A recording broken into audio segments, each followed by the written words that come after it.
All right, this is lesson 6 of the Civil War. We're going to talk about the election of 1856 and the Dred Scott decision. And so this would be page 8 of the new set of notes. Now, when we get to the election of 1856, recall from the last video that we have a split in the Democratic Party. The Democratic Party cannot get itself together, but this split does not affect the Democrats as much in this election in 1856 as it will in the election of 1860. And this is in large part due to their running against two other parties instead of just one. The two other parties that the Democrats were running up against in the election of 1856 was the Republican Party, a brand new party that had started for the sole purpose of trying to end the spread of slavery, and also the American Party, also known as the Know-Nothings. This was a group that was very much anti-immigrant, and so they wanted to not so much end the slave trade or anything like that, but they were more in favor of stopping what they considered to be a threat to Americans and American jobs by immigrants who were coming in from places like Ireland and Germany, China, and so they wanted the federal government to end immigration in order to preserve American jobs. But because the Democrats are fractured at this point, it's going to take something to bring them together. Whenever you're running against two other parties, you don't have to be necessarily completely unified because those two other parties are going to split the rest of the vote. And so we have James Buchanan, who is chosen for the Democratic Party over current President Franklin Pierce and Stephen Douglas, because Stephen Douglas was, instead of having the Kansas-Nebraska Act make him more popular, it actually made him less popular during this time. James Buchanan was, of course, a Northerner who was sympathetic to Southern issues, and so the Democratic platform tried to push more popular sovereignty. The Republicans nominate Captain John C. Fremont. He was kind of one of these wilderness guys. He was the pathfinder of the West. He had helped to secure California during the Mexican-American War, and their party platform said that slavery should not be allowed to spread into the territories. So, of course, the Southerners are going to be against this, but as we've already taken a look at, the Republican Party was banned by law in most Southern states. And so the Republicans really didn't need to try and court the Southern vote because they knew they weren't going to get it anyway. So they might as well just talk about the banning of slavery in the territories. And then the American Party nominates ex-President Millard Fillmore.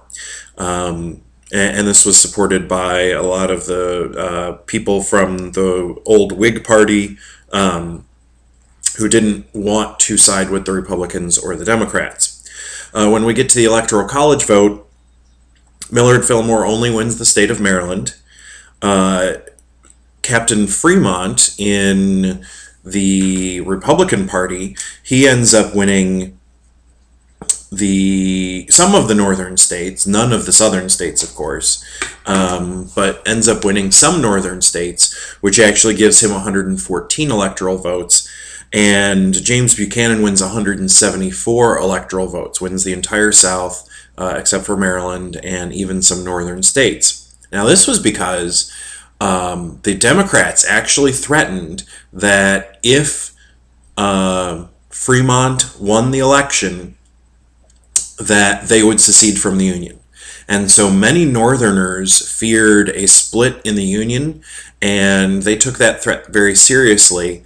And so they decided to vote for James Buchanan, not because they necessarily wanted James Buchanan, but because they were trying to keep the Union together. And so with this Southern threat hanging out there of if it's a Republican, we will leave, then a lot of Northerners said, well, you know what, we're going to try and preserve the Union by making sure that we don't vote for the Republicans.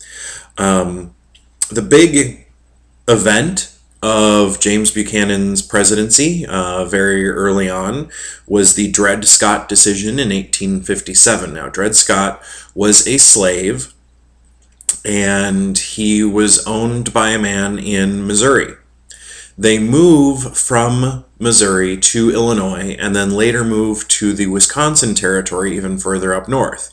Now, Illinois and Wisconsin, the Wisconsin Territory, those were free soil states and territories where slavery was illegal. And so people began to encourage Dred Scott to sue his master for his freedom, since they were living in a place where slavery was illegal. The thought was, if slavery is illegal where I live, then that means that I can no longer be a slave. And so he sues, and it goes all the way up to the Supreme Court. In the Supreme Court, Justice Taney, Roger B. Taney, was Chief Justice of the Supreme Court, and he was from Maryland, which was a slave state. Now, he had been on the court for 22 years, going back to the days of Andrew Jackson, and he was very much in favor of Jackson's policies of killing the Bank of the United States and things like that. But he had spent most of his 22 years using his position as a Supreme Court justice to support slavery.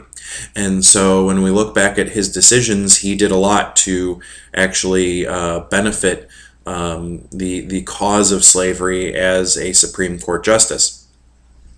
And so when he makes his decision, he rules that Dred Scott should not, and the rest of the court agree, that Dred Scott should not be allowed to sue his master because slaves are not citizens. And so as a non-citizen, he doesn't have any rights. He's not guaranteed the right to a trial. He's not guaranteed any of those protections in the Bill of Rights and things like that. And so he rules that since he was a black slave and not a citizen, he can't sue in federal court.